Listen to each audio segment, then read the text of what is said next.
Hey guys, welcome back to my channel. In this video we're going to see what ad blocker you should add for your Chrome.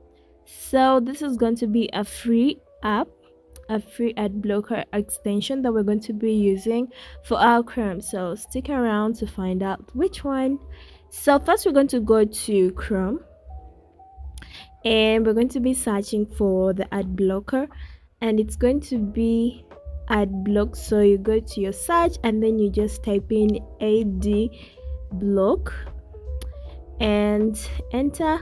This is going to be the first results you see from your search, and then when you click on it you add to Chrome. This is an extension, so it always works on your Chrome, blocking the ads when you're in Chrome.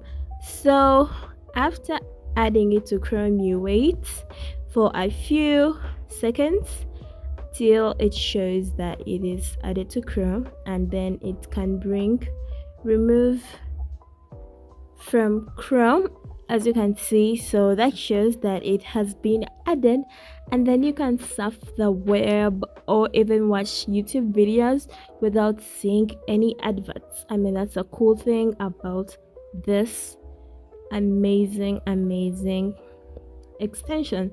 So any website, any YouTube video, none will have adverts on it. So that's it for today's video. Thank you so much for watching. Don't forget to like, comment and subscribe for more amazing videos. I'll see you in the next videos. Bye bye.